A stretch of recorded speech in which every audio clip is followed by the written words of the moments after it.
Bonjour Xavier, Bonjour Lian. merci de nous avoir rejoints aujourd'hui pour un nouveau podcast sur la chaîne YouTube de Cryptost. Aujourd'hui, on va discuter ensemble de plusieurs sujets, des sujets d'actualité. On va parler de monnaie numérique de banque centrale, on va parler de stablecoin. On va évidemment raccrocher tout ça à Bitcoin, bien entendu. Toi, c'est un sujet que tu étudies particulièrement dans le cadre de ton activité professionnelle. Et justement, on va commencer par ça. Je vais te donner la parole pour commencer, expliquer un petit peu pour ceux qui nous écoutent ce que tu fais, comment est-ce que tu as découvert les cryptos, bien entendu, et pourquoi est-ce que ça t'anime au quotidien. Ouais. Alors sur comment j'ai découvert les cryptos, j'étais en 2014, j'étais aux États-Unis, à Atlanta, et je travaillais pour l'ambassade. Donc mon but c'était de découvrir tout ce qui se passait en innovation aux États-Unis. Et j'ai rencontré BitPay, donc une des premières startups Bitcoin qui venait lever des fonds. Donc ils ont fait un apéro à côté de là où je travaillais, donc du coup apéro gratuit, j'y suis allé. Et j'étais fasciné par le fondateur, donc, qui s'appelle Stephen Frey, parce qu'il était à la fois très orienté business, très passionné par la technologie et militant avec l'idée que Bitcoin allait changer le monde. Il avait une partie de ses employés qui étaient déjà en Argentine, parce qu'on sait que c'est un pays qui a des difficultés monétaires. Et il était convaincu que ça allait changer le monde. Donc ça m'avait vraiment fasciné la combinaison des trois. Alors surtout la partie business qu'on n'a pas toujours en France. Souvent les gens en France sont militants, mais n'ont pas tout à fait la fibre commerciale des choses. Lui, il arrivait quand même à avoir une start-up qui grossissait pas mal. Combiné avec voilà, ce techno-militantisme que je connaissais un peu depuis longtemps. J'avais traîné un peu dans le milieu open source, etc. Voilà, donc c'est ça qui m'a vraiment mis le pied à l'étrier au départ.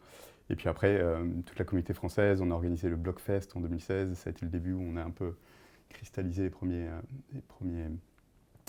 groupes. Et donc voilà, c'est ça qui m'a mis le pied là-dedans. Et du coup, j'ai commencé par faire plutôt du conseil, un peu vraiment à bricoler au début, comme la plupart des gens qui étaient là-dedans. On ne savait pas ce qu'on faisait, mais on s'est dit que c'était important de travailler là-dessus. La plupart ont galéré un peu, il faut bien le dire. Et puis maintenant, je travaille. Alors, j'ai toujours été un peu plus intéressé par la question à quel point ça va servir dans les infrastructures de paiement, pour les règlements de titres, pour tout ce qui est un peu plus finance traditionnelle, quels sont les points à faire.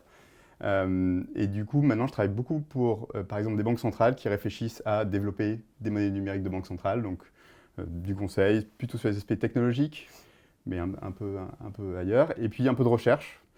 Donc j'écris quelques articles là-dessus, le dernier sur les stablecoins, justement. Essayer de voir à quel point c'est utilisé en tant que moyen de paiement par rapport aux autres usages du stablecoin. Et voilà, puis je donne quelques cours aussi, notamment à Paris. Ok.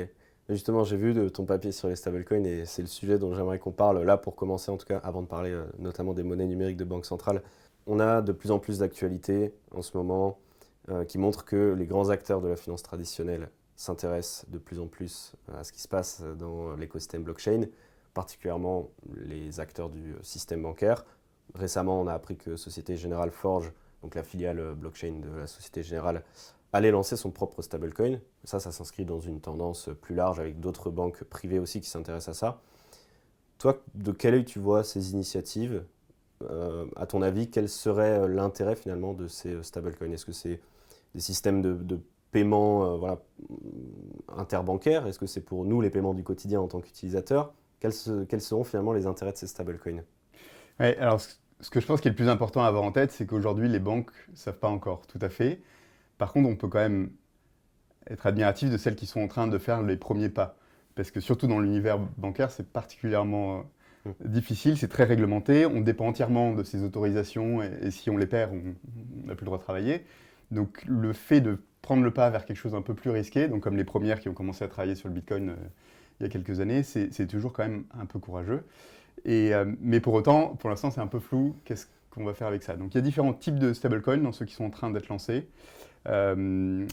Certains qui sont un peu plus proches de ce qu'on connaît dans les défis. Donc l'idée, c'est d'avoir un stablecoin qui est disponible sur la blockchain publique, avec lequel on peut l'utiliser avec les différents protocoles DeFi.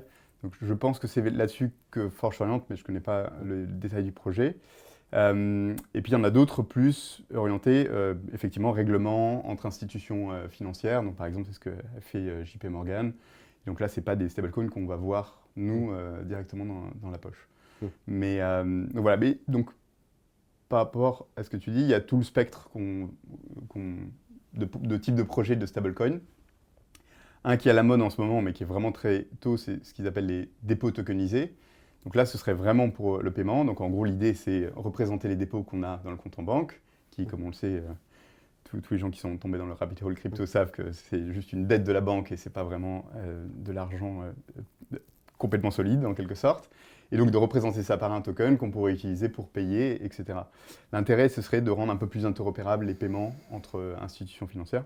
Mais pour l'instant, tous les designs pour faire ça sont un peu sur la table, parce que c'est un peu compliqué, puisqu'il faut un moment quand même revenir sur la banque qui l'a émise, puisque c'est la dette de cette banque-là. C'est pas tout à fait aussi facile à déplacer qu'un instrument au porteur complètement comme un stablecoin. Mais dans ce sujet des dépôts tokenisés, d'ailleurs, tu parlais tout à l'heure de JP Morgan, on sait que ça fait un moment qu'ils travaillent déjà, eux, sur leur propre blockchain, avec le JPM Coin, qui permet de connecter des banques entre elles. Je crois qu'il y a une petite dizaine de banques qui sont déjà connectées sur cette blockchain-là. Et récemment, ils ont annoncé justement vouloir lancer ces dépôts tokenisés. Est-ce que tu penses que c'est vraiment une tendance qui va se généraliser à d'autres banques aussi en Europe, ou c'est quelque chose qui est vraiment quand même assez américain et qui nécessite d'être connecté à un écosystème, à cette blockchain finalement de JP Morgan? Je veux dire, c'est difficilement envisageable qu'une banque française puisse se connecter à ça sans avoir l'infrastructure finalement en dessous qui les réunit tous en fait. Alors JP Morgan, c'est sûr que c'est vraiment un pionnier. Ils ont commencé quand même il y a longtemps avec Forum déjà. Donc ils essayent ça, mais à ma connaissance, pour l'instant, je ne pense pas que leur modèle économique autour de ça est complètement établi. Donc ils ont toute cette offre qui s'appelle Onyx, mais ils sont à la limite entre le conseil, fournir une infrastructure, etc. Donc je ne pense pas que ce soit complètement mature de leur côté non plus. Qu'est-ce que ça va représenter? Mais en Europe, on n'a peut-être pas autant une banque qui essaie de tout faire, mais on a beaucoup de signaux, et notamment par les autorités européennes, qui essaient de pousser dans ce sens-là. C'est le but du régime pilote qui a été publié à peu près en même temps que MiCA, mais beaucoup moins d'intérêt, c'est l'idée d'utiliser une blockchain pour représenter des titres financiers, faire des règlements titres, etc. Donc aujourd'hui, toutes les grosses infrastructures européennes sont en train de tester, de faire des pilotes et de voir ça. Ils ont fait pas mal d'expériences, avec la Banque de France en particulier, qui a vraiment travaillé avec tous les acteurs privés pour tester des choses. Donc ce modèle un peu qu'on voit avec JP Morgan, on pourrait l'avoir en Europe, mais pour l'instant, j'ai l'impression que c'est que des projets, que des expérimentations. On est passé le cap de c'est juste un POC pour rigoler et pour montrer. Ça, c'était le cas il y a 2-3 ans. Là, on commence à réfléchir sérieusement, tout de A à Z, comment ça peut être fait. Les expérimentations de la Banque de France, par exemple, ils les ont fait légalement avec des vrais euros de la Banque de France. Donc ça montre qu'on est dans des expérimentations où tout est solide, juridiquement ça tient, on pourrait le faire live à peu près de la même façon. Donc voilà, donc on est un peu dans la nouvelle phase de ça. Et ouais. Ok. Et revenons un peu à l'utilisateur final, parce que pour l'instant, ces sujets-là, c'est des sujets qui concernent les banques, finalement. Nous, en tant qu'utilisateurs, on ne va pas vraiment toucher à ces fameux stablecoins-là. Je voulais qu'on reparle de ce que tu as mentionné tout à l'heure, le spectre un petit peu des monnaies comme on les connaît. On a le cash, qui est pour beaucoup la monnaie la plus décentralisée. On a la monnaie qu'on utilise quotidiennement quand on paye avec notre carte bancaire. Ces stablecoins, si on nommait un petit peu les dépôts tokenisés, qu'on parle des stablecoins de banque, où est-ce qu'ils se placeront là-dedans? Est-ce que ce seront des stablecoins qu'on pourra utiliser quotidiennement, ou est-ce que finalement on ne les verra pas dans notre vie de tous les jours? Pour l'instant, je ne vois pas de stablecoin émis par une banque qu'on utilisera, en tout cas au quotidien, pour payer une baguette, etc. Il y a un peu l'idée avec les dépôts tokenisés, mais c'est encore beaucoup trop tôt pour imaginer ça. Donc voilà, donc c'est pour l'instant un peu à côté de ça. Juste, je reviendrai sur la monnaie, le liquide, c'est ce qui est le plus décentralisé. C'est toujours un peu l'ambiguïté du mot décentralisé, c'est qu'il n'y a rien de plus centralisé, c'est la banque, la BCE qui l'émet, avec les banques de l'eurosystème, etc. Mais oui, c'est décentralisé au moment où on s'en sert et au moment où on le paye, mais ce n'est pas tout à fait décentralisé dans l'architecture. Et puis même le fait d'avoir des euros sous la main, il faut penser qu'il y a toute une infrastructure autour. Il faut des camions qui distribuent dans les distributeurs automatiques, il faut que les marchands récupèrent le cash et le renvoient, etc. Donc c'est complètement une grosse machinerie. Non, mais c'est une vraie question parce que c'est assez intéressant. On entend souvent parler, notamment de la part de ceux qui défendent particulièrement Bitcoin, et à l'encontre des nouveaux projets qui se développent. Oui, mais c'est pas assez décentralisé. finalement, quelle est cette définition de décentralisé? On dit le cash c'est décentralisé parce que tout le monde en a et que finalement on va dire on ne surveille pas trop, tu peux l'échanger, personne n'a vraiment l'œil sur ce que tu fais avec ce cash. Par contre, la définition de décentralisé, en tout cas, c'est pas celle qu'on utilise pour une blockchain, c'est pas celle qu'on utilise pour une monnaie sur la blockchain. Donc c'est vrai que la notion de décentralisé, en tout cas, on pourrait en discuter, je pense, pendant des heures. Mais bon, on s'écarte un peu de notre sujet. On va revenir sur ces stablecoins. Il y a un autre élément avant qu'on parle de la MNBC dont je voulais te parler. On voit qu'il y a aussi des géants du paiement qui commencent à regarder un petit peu ce qui se passe du côté des stablecoins. On a eu Visa, Mastercard et on a surtout eu plus récemment PayPal qui a annoncé donc le PayPal USD qui semble être quand même assez proche d'un lancement, assez bien développé. Eux, pour le coup, leur ambition, c'est de créer quelque chose que nous, en tant qu'utilisateur final, on va avoir dans un wallet PayPal et qu'on va utiliser au quotidien. Est-ce que finalement les géants du paiement ne vont pas essayer de spoiler un peu les banques et être les premiers à se positionner sur ce marché? Ouais, en fait, je pense que si on prend juste un peu de recul, ce qui est important de comprendre, c'est qu'aujourd'hui, dans le paiement, tout le monde sent que des choses vont changer. Ça fait très longtemps qu'on utilise le liquide à grande échelle. Les cartes de crédit qui sont arrivées il y a quelques dizaines d'années qui ont pris une grosse partie du marché. La plupart des transactions en Europe, on a les chiffres, c'est genre toutes les petites transactions en dessous de 5 euros, c'est du liquide. Donc quand on achète le pain, le café, etc. Les transactions entre pair à pair, c'est aux trois quarts du liquide. Mais dès qu'on fait des choses un peu plus chères, maintenant, c'est beaucoup les cartes de crédit. Les cartes de crédit, c'est aujourd'hui très bien organisé. Il y a deux grosses entreprises américaines qui gèrent le principal réseau dans le monde. Et puis chaque banque qui va gagner de l'argent avec ça, parce qu'en fait, à chaque fois que vous faites un paiement chez le marchand, vous, ça ne vous coûte pas, mais le marchand doit payer un peu, quelques pourcents pour accepter ça.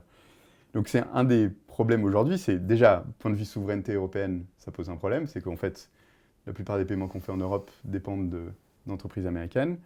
Et puis c'est tellement lucratif que tous ces acteurs-là trouvent ça très bien pour l'instant. Et donc tous les nouveaux acteurs, donc les fournisseurs de monnaie électronique, donc typiquement PayPal, qui essaient de court-circuiter un peu ça, et jusqu'à présent, ils avaient juste un système très isolé. C'est-à-dire que vous aviez Lydia, vous aviez PayPal, et vous pouviez envoyer l'argent PayPal ou Lydia qu'à l'intérieur de l'écosystème. Et dès que vous alliez enlever de l'argent de PayPal ou en ajouter, il faut repasser par quelque chose d'autre. Donc soit un mouvement de compte bancaire, soit une carte de crédit. Donc ce qu'ils essayent avec les stablecoins, ces acteurs-là, c'est sortir de leur ornière et de dire on crée ce nouveau stablecoin. Tant que c'est sur la plateforme, ça ne change rien en fait pour vous, il n'y a aucun intérêt. Mais l'idée, c'est de commencer à avoir petit à petit une infrastructure partagée. D'ailleurs, PayPal en faisait partie du consortium derrière Libra. Et c'était ce qui les intéressait, c'était de créer une blockchain partagée avec plein d'autres acteurs, et surtout les nouveaux acteurs tech, qui se disent en fait pourquoi nous on ne fait pas du paiement, mais ce qui nous manque, c'est un réseau entre nous, où on n'a pas besoin de payer des frais aux banques, aux acteurs, aux infrastructures de paiement, et puis aux cartes de crédit. Et plus généralement, c'est aussi un petit peu l'ambition, comme tu disais aussi, des réseaux sociaux. Meta, anciennement Facebook, dans un certain sens, travaille là-dessus. X maintenant avec Elon Musk qui parlait aussi d'intégrer des paiements au sein de Twitter, maintenant de X, et notamment le faire par le biais des crypto-monnaies. Donc il y a vraiment cette volonté, il faut le comprendre, des géants du paiement, de s'affranchir eux aussi finalement de ce monopole qu'il y a vis-à-vis des banques aussi qui gagnent des frais exorbitants sur les paiements du quotidien que nous on fait. Quand on fait un petit paiement de 10 euros, 15 euros, on ne va pas se dire que derrière ça va générer de l'argent. Eh bien, si une petite fraction qui s'additionne comme ça génère des revenus assez faramineux. Et évidemment, ça coûte cher aussi aux entreprises. Et donc, voilà, il y a un marché qui essaye d'aller spotter ces géants de la tech finalement. Oui, parce qu'il y a un exemple. De toute façon, c'est ce qui s'est passé en Chine avec Alipay et WeChat, où tout d'un coup, tout le monde s'est mis à utiliser ces deux applications pour faire tous leurs paiements. Quand on est Twitter et qu'on a un peu de mal à monétiser et qu'on a perdu beaucoup de publicité, c'est clair qu'on se dit c'est la principale porte de sortie. À mon avis, ça va être Enfin, en tout cas, ça me paraît clair que dans leur stratégie, je ne vois pas d'autres grandes sorties que ça. Donc oui, c'est sûr.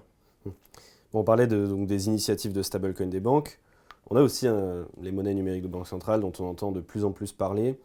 Voilà, on voit qu'il y a une vraie tendance, une course finalement entre les banques centrales, à savoir voilà, il faut absolument qu'on fasse quelque chose, qu'on lance un projet, en tout cas qu'on voit s'il y a un projet à lancer et si c'est intéressant. Ça se développe à des vitesses assez différentes en Europe, en Asie, en Afrique ou même Amérique du Nord, Amérique du Sud. On voit qu'il y a des tendances différentes. Est-ce que tu pourrais nous décrire un petit peu à quoi ressemble aujourd'hui le paysage des monnaies numériques de banque centrale par rapport à ce que toi tu suis aussi et pour voir un petit peu aussi quelles sont leurs motivations en fait finalement derrière. Qu'est-ce qui motive ces banques centrales à se dire il faut absolument qu'on fasse ça? Ouais, donc ce qui est passionnant, c'est que chaque pays a des raisons différentes de faire une monnaie numérique de banque centrale. Donc c'est comme un label global, mais pour des choses qui n'ont absolument rien à voir. Je pense que la Chine est un des premiers pays à avoir dégainé et être devenu sérieux. Eux, leur enjeu, c'est que justement, WeChat et Alipay avaient pris tout le marché et ils ne voyaient pas très bien d'un très bon œil que ce soit deux entreprises privées qui fassent tous les paiements, notamment les banques aussi, qui tout d'un coup se retrouvaient court-circuitées. Et donc, c'est sans doute un des facteurs qui a motivé cette monnaie. Oui, c'est très différent dans le monde, ça je suis complètement d'accord. Par exemple, aux États-Unis, on voit que pour l'instant, il y a plus de levées de boucliers que de projets. Donc, il y a déjà des propositions législatives pour interdire une monnaie numérique de banque centrale avant même qu'il y ait le moindre projet sur la table. Et puis, alors, le pays que je trouve le plus intéressant là-dessus, peut-être qu'on en reparlera, mais c'est pour moi l'Inde et la Chine, l'Inde et le Brésil. Parce que l'Inde et le Brésil, ils ont déjà fait un système de paiement rapide qui fonctionne très bien et qui interconnecte toutes les apps de paiement. Donc, si vous avez votre compte en banque, vous avez l'app de votre banque, vous avez un bouton dessus, donc au Brésil par exemple, ça s'appelle Pix, et ça vous permet de payer n'importe qui d'autre avec son numéro de téléphone, etc.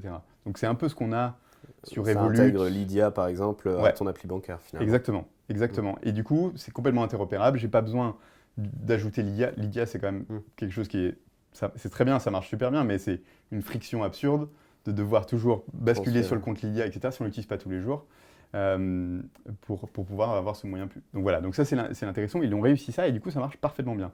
Ils ont fait pareil en Inde, ça s'appelle UPI. Donc ils ont créé voilà un standard, des API, etc. Alors, ils se retrouvent après avec les grandes techs qui prennent une grosse partie du marché parce qu'ils sont bons à faire des wallets dans les, dans les smartphones. Mais du coup, ça leur permet d'après réfléchir sur leur monnaie numérique de banque centrale un peu différemment, parce que du coup, ils sont débarrassés de tout un tas d'objectifs en général, parce qu'ils ont résolu en gros le problème du paiement, et du coup d'avoir d'autres objectifs avec ça. Voilà. En Europe, il y a plusieurs enjeux avec ça. C'est donc la question de souveraineté, avoir un système de paiement européen. L'intégration, c'est toujours un enjeu en Europe, c'est d'arriver à faire que l'ensemble des entreprises européennes, des banques, fassent quelque chose qui s'interconnecte. Et puis, c'est moderniser le système de paiement en général. On a eu d'ailleurs des récentes actualités au sujet de cet euro numérique. Christine Lagarde qui a pris la parole pour expliquer que, notamment, cet euro numérique ne serait pas aussi anonyme que ce qu'il pouvait prétendre auparavant. On sait que c'est, je pense, l'une des préoccupations les plus importantes de la population. On se dit que la BCE veut absolument lancer une monnaie numérique de banque centrale pour une population qui ne l'a pas particulièrement demandé et en plus en y ajoutant des critères qui sont des critères assez importants pour cette population. Donc on se dit, finalement, quelles sont leurs motivations à eux, à proprement parler, pour recentrer vraiment sur l'Europe, quelle est la motivation de la BCE pour lancer une monnaie numérique de banque centrale en Europe dans ce contexte-là? Oui, alors le fait que la population ne l'a pas demandé, ça dépend comment on regarde la population. Alors, il y a des études qui ont été faites, 90% des gens n'en ont jamais entendu parler, ils s'en foutent. Donc, je pense que c'est ce qui prédomine. Donc oui, on peut se dire que c'est un manque d'intérêt en tout cas. Il y a quand même des gens qui sont demandeurs, et typiquement les marchands qui en ont marre de payer des frais bancaires et qui trouveraient très sympa d'avoir un nouveau moyen de paiement un peu moins cher. Et marchand, ça veut dire tout, ça va du petit commerce au grand site en ligne. Donc là, il y a quand même des acteurs qui voient un intérêt, et puis tous ceux qui se disent qu'ils vont arriver à rentrer dans l'écosystème autour de ça, les acteurs du paiement qui pourraient y voir un bénéfice. Alors, voilà. C'est sûr que ça rebattrait les cartes, donc il y a différents intérêts différents. La motivation de la Banque centrale européenne en particulier, c'est comme toutes les institutions politiques, c'est plein de choses un peu conflictuelles. C'est à la fois se dire il faut moderniser le paiement, il faut faire quelque chose, donc voilà, on est obligé d'agir. La concurrence de ce qui se passe à l'étranger, on est obligé de se dire aussi qu'est-ce qu'on fait en Europe par rapport à ce type de projet. Les cryptos, qui sont perçus par une menace par les banques centrales, et ça, je ne fais aucun spoiler là-dessus, je crois que c'est assez clair. Et donc il y a toujours l'espoir qu'en créant cette monnaie numérique de banque centrale, ça va un peu court-circuiter, couper l'herbe sous le pied des crypto-monnaies. Alors sur l'anonymat, pour moi, c'est pas très nouveau ce que dit Christine Lagarde, c'est ce qu'elle dit depuis le début. C'était déjà dans les premiers rapports, parce que ça fait depuis 2019 que la BCE a commencé à réfléchir et travailler dessus. Ce qui n'est pas tout à fait la proposition pourtant qu'a fait la Commission européenne. Donc, la Commission a fait une proposition législative qui dit comment devrait être l'euro numérique et quels sont les aspects. Et ce qu'il y a d'assez clair dans cette proposition, et que j'aime beaucoup, c'est qu'il y a un euro numérique en ligne, donc qui, en gros, ce serait un peu un PayPal, parce que vous pourriez utiliser n'importe quel portefeuille, donc ça pourrait être PayPal, celui de votre banque, et puis il y aurait cet euro numérique qui circulerait plutôt entre les banques, donc vous le verriez un peu indirectement. Et voilà, donc ça, pour moi, il n'y a rien de très nouveau là-dessus, rien de très excitant. En termes d'image, je ne comprends pas trop parfois l'angoisse dessus, parce que en fait, c'est à peu près comment les choses marchent aujourd'hui. Il y a un intermédiaire au milieu qui va voir les infos. Alors on peut se poser la question, qu'est-ce que la Banque centrale va voir exactement, puisqu'elle va faire, on va dire, le règlement final des paiements. Et je pense que dans des choses qui transparaissent du papier, ça n'a pas l'air très bien designé, mais ce n'est pas leur intérêt, à mon avis, d'avoir trop de données à cet endroit-là, parce que de toute façon, ils les ont par les obligations réglementaires des intermédiaires, donc pourquoi faire ça? Par contre, la deuxième partie de la proposition, c'est faire le paiement hors ligne d'euros numériques, donc typiquement de smartphone à smartphone. On se fait un paiement tous les deux, c'est la puce qui est dans nos téléphones qui garantit qu'il n'y a pas de problème au moment du paiement. Et ça, je pense déjà que c'est assez nouveau, assez original, et ensuite qu'il y a la possibilité de le faire presque anonyme à ce moment-là. Donc voilà, on verra jusqu'où ils iront. La logique étant de dire, comme c'est un paiement de proximité, on est obligé d'approcher de téléphone, il n'y a pas de risque qu'il y ait de la fraude à grande échelle, il y a pas comme pour le liquide, c'est-à-dire le liquide, on peut faire de la fraude, mais comme déjà c'est un peu pénible à transporter, etc., ça crée une petite friction qui évite que des choses se passent à la même échelle que ça pourrait se passer s'il y avait exactement l'équivalent numérique. En tout cas, on a eu déjà des premières informations sur cette monnaie numérique de banque centrale qui avait été lancée au Nigeria il y a 2 ans maintenant, si je ne dis pas de bêtises, l'Inaira.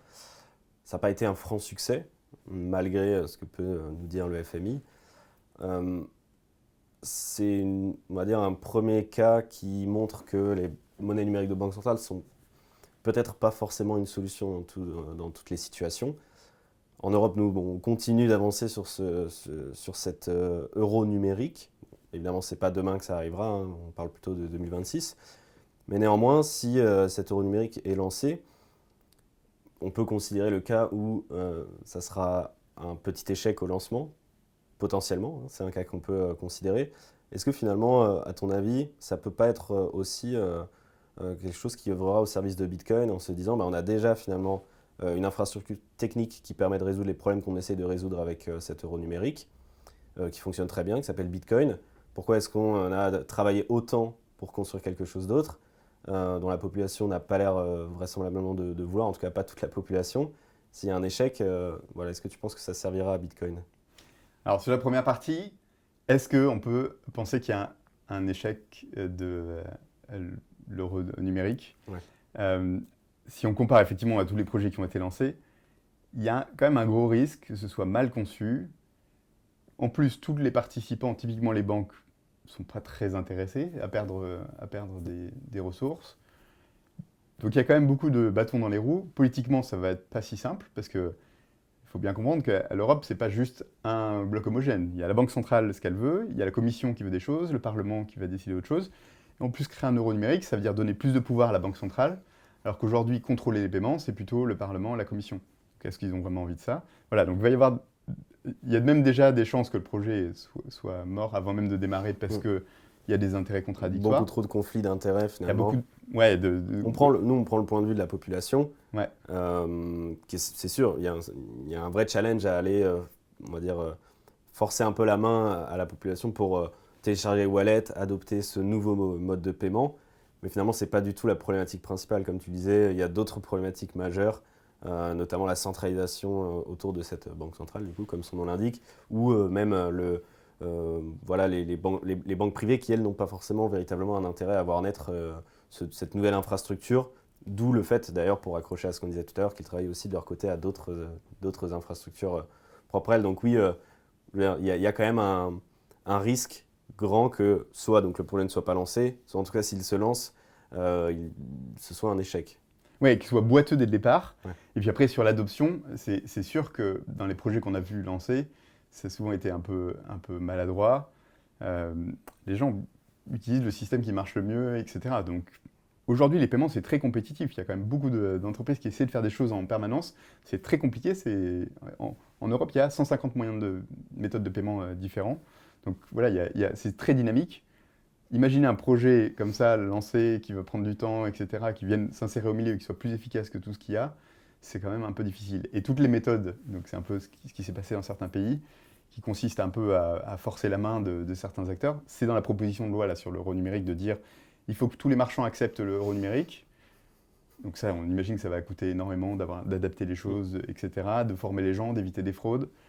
Et puis, mais par contre, il y a plein d'exceptions parce qu'on se rend bien compte que ça ne va pas être très pratique. Les associations ne sont pas obligées. Il y a plein d'acteurs, on se dit, en fait, ça ne va pas marcher. Donc à la fin, en fait, on ne sera jamais sûr de pouvoir payer avec. Enfin voilà. Donc ça va être très bazar, cette adoption, à l'échelle de l'Europe. Voilà, il y a de quoi en avoir des sueurs froides. Et je pense que fait partie de la conscience des gens qui font le projet. C'est-à-dire que là, pour l'instant, c'est en train d'être développé, d'être conçu, mais tout le monde a conscience de se dire, à tout moment, si on voit qu'il n'y a aucune chance que ça marche, il faudra arrêter, sinon il y a des chances que ça échoue. Il y a un exemple de ça déjà, c'est donc les paiements rapides. En Europe, on a essayé de faire quelque chose un peu dans la ligne de ce que justement PIX et UPI.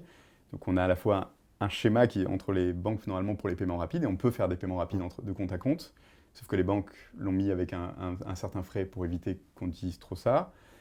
Et voilà, il y a une infrastructure à la Banque centrale qui est prête pour faire ça, mais personne n'utilise.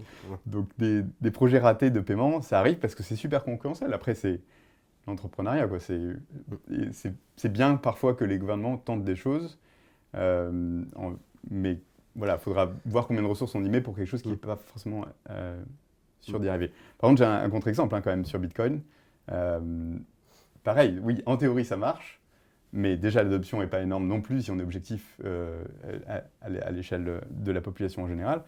Et l'exact symétrique, c'est ce qui s'est passé au Salvador quand même, où tout d'un coup le projet est plaqué, on essaie de faire du Bitcoin une monnaie, et c'est compliqué avec les gens, parce que le wallet ne marchait pas très bien au début, parce qu'il y a des gens qui ne voulaient pas, enfin il y a eu plein de... On ne peut pas décréter ce que les gens utilisent tous les jours pour payer, quoi. En tout cas, pas du jour au lendemain. Ce qu'avait essayé de faire d'ailleurs la Banque centrale du Nigeria. Là où nous, avec l'euro, bon, moi je ne l'ai pas connu, tu l'as peut-être connu un peu plus que moi, mais on a eu quand même un certain temps pour transiter du franc à l'euro. Là, au Nigeria, ils ont eu quand même très peu de temps pour changer leur monnaie liquide contre cette monnaie numérique, ce e-naira.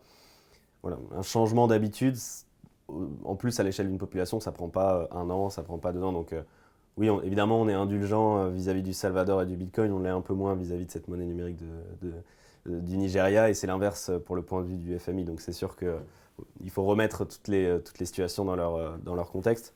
Mais en fait, ce qu'il faut penser, c'est que le paiement sert de quelque chose de très technique, très financier. En fait, il n'y a rien de plus culturel. C'est vraiment, quelque chose, c'est une pratique dans le quotidien, il faut que ce soit pratique, etc.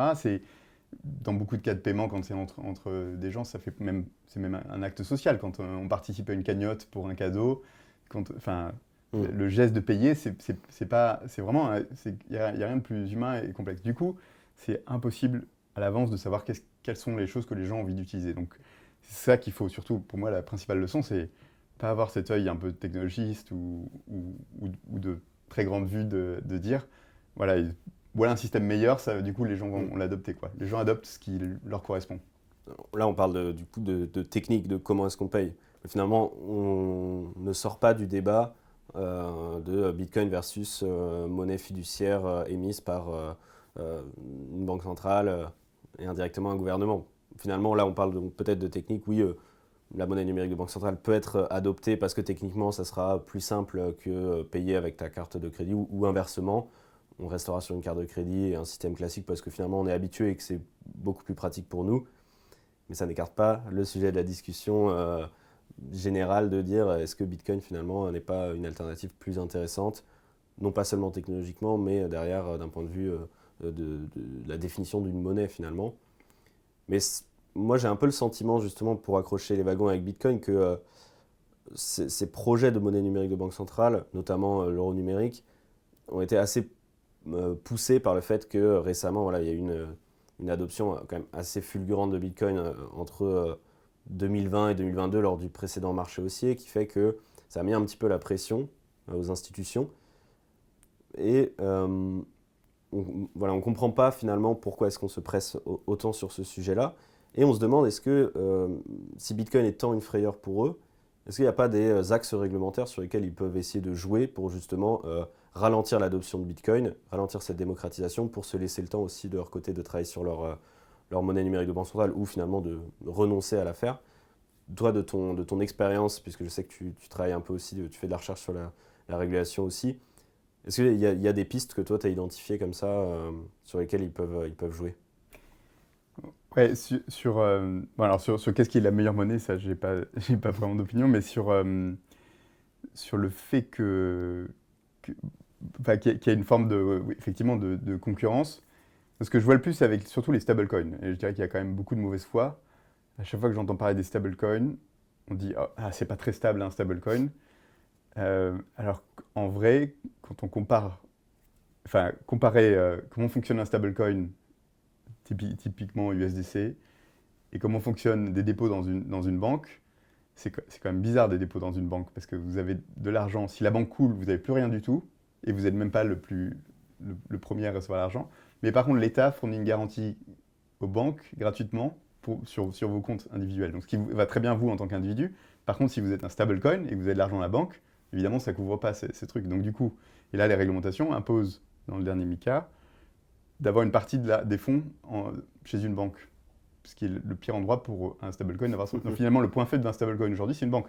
Et c'est ce qui s'est passé avec USDC. C'est quand SBV a coulé, tout d'un coup, que le stablecoin coule. Donc c'est très bizarre de dire les stablecoins c'est un truc pas très stable, alors qu'en fait, finalement, le point de faiblesse aujourd'hui dans le système financier, c'est les banques, parce que ce modèle-là de monnaie qui n'est pas vraiment de la monnaie, enfin voilà, c'est quand même un peu plus fragile, quoi. Donc, je ne sais pas si il faudrait mieux venir, il y a des propositions de faire des choses plus... Enfin, soit des stablecoins carrément adossés à de la réserve de banque centrale, et qui du coup seraient complètement sûrs, mais du coup c'est les acteurs privés qui géreraient le paiement et toute la partie technique, etc. Et la partie financière et la garantie, ce serait la banque centrale. Donc là, je pense qu'il y a des choses super intéressantes que j'entends pas assez dans les banques centrales. Alors, est-ce qu'ils pourraient tailler Enfin, je trouve qu'en Europe, on a un régime où, aujourd'hui, avec MiCA, qui essaie d'être plutôt ouvert et laisser des choses se passer avec les cryptoactifs. J'ai pas l'impression, à part sur le stablecoin, où il y a peut-être plus de réticence parce que ça ressemble beaucoup trop à la monnaie telle qu'ils ont l'habitude. Je pense que Bitcoin, parce que ça n'a aussi pas eu le même succès qu'on anticipait peut-être il y a quelques années, le niveau de stress a un peu retombé. C'est peut-être pas là qu'il y a le plus aujourd'hui d'inquiétude de leur côté. Alors si effectivement tout d'un coup le Bitcoin devenait vraiment un moyen de paiement, de faire des paiements transfrontaliers, ou servait de réserve aussi à des nouveaux types d'institutions financières, il y a plein de projets dans ce sens-là. C'est-à-dire, voilà, on vous fait des paiements faciles et puis derrière le back-end, c'est les bitcoins. Si ça se développait beaucoup, peut-être que oui, le stress augmenterait, et c'est sûr qu'après MiCA, il y aura un MiCA 2 qui va venir un peu plus. Mais pour l'instant, la cible, c'est un peu plus la DeFi que vraiment le Bitcoin en soi. Je pense que ça a acquis sa place dans l'écosystème et de tout ce qui est paiement, finance. Et je pense que maintenant, il y a voilà. Mais ce qui est aussi en même temps un peu triste, parce que c'est aussi dire... c'est moins une menace. Donc voilà. C'est un point commun entre l'Europe et les États-Unis sur cet aspect-là, c'est que finalement, on exclut un petit peu Bitcoin des discussions. Ça fait longtemps, là, il y a eu récemment les discussions de la Fed de la SEC sur considérer des tokens comme des securities ou pas. Sans vraiment le dire, on considère que Bitcoin est une commodity et on l'exclut de ces discussions. Là, dans le règlement MiCA, et comme tu disais d'ailleurs, je te rejoins là-dessus, le règlement MiCA, pour le moment, je trouve qu'il reste quand même assez honnête sur la considération de l'écosystème crypto et de l'industrie, et que dans un certain sens, il œuvre quand même à ce qu'on puisse construire des choses assez solides en Europe. Donc, c'est pas une mauvaise chose, hein, bien sûr. Toutes les questions que je te posais tout à l'heure, c'était plutôt pour essayer de creuser ces sujets et non pas aller taper sur ce règlement.